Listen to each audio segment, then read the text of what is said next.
అనకాపల్లి జిల్లాలోని దార్లపూడి గ్రామం వద్ద అడ్డరోడ్డు నుండి నర్సీపట్నం వెళ్లే రహదారి పనులకు హోంమంత్రి వంగలపూడి అనిత శంకుస్థాపన చేశారు. ఈ గుంతల రోడ్డు కారణంగా 5 సంవత్సరాలుగా ప్రజలు తీవ్ర ఇబ్బందులు పడ్డారన్నారు. సంక్రాంతిలోగా రోడ్లు గుంతలు లేకుండా చూడాలనే దృఢ సంకల్పంతో కూటమి ప్రభుత్వం ముందుకు సాగుతుందని తెలిపారు. గ్రామాలు, మండలాల్లో రహదారులకి టోల్గేట్లు ఉండవని, అలాంటి అపోహల్ని ప్రజలు పెట్టుకోవద్దని అనిత సూచించారు. త్వరలో ఇందేసమ్మ వాక రోడ్డు కూడా పూర్తి చేస్తామని హోంమంత్రి అనిత చెప్పారు.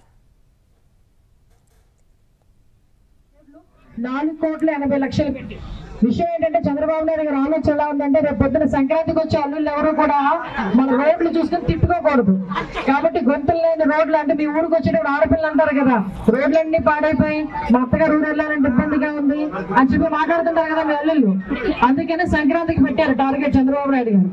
సంక్రాంతి కల్లా ఎక్కడ కూడా గుంతలు లేకుండా రోడ్లన్నీ కూడా మనం క్లియర్ చేయాలి, ఇబ్బంది లేకుండా అందరికీ కూడా మనం అందరూ కూడా పని చేయాలి అని చెప్పి ఈ రోజు పెట్టి దగ్గర 4,80,00,000 రూపాయలు పెట్టి జిల్లా మొత్తం మీద రోడ్లు వేసే పరిస్థితి కూడా కనిపిస్తా ఉంది. ఇది జనవరి 15వ తారీఖు కల్లా ఆ రోడ్లన్నీ కూడా కంప్లీట్ అయిపోతాయి. చంద్రబాబు నాయుడు గారు, పవన్ కళ్యాణ్ గారు మాట ఇచ్చారు. ఆ మాట ఇచ్చిన ప్రకారం అన్ని కూడా సంక్షేమ కార్యక్రమాలన్నీ కూడా ముందుకు నడుస్తాయని మీ అందరికీ కూడా తెలియజేసుకుంటూ ఈ అవకాశం ఇచ్చిన మీ అందరికీ కూడా ప్రత్యేకంగా ధన్యవాదాలు తెలియజేసుకుని సెలవు తీసుకుంటాను. Thank you.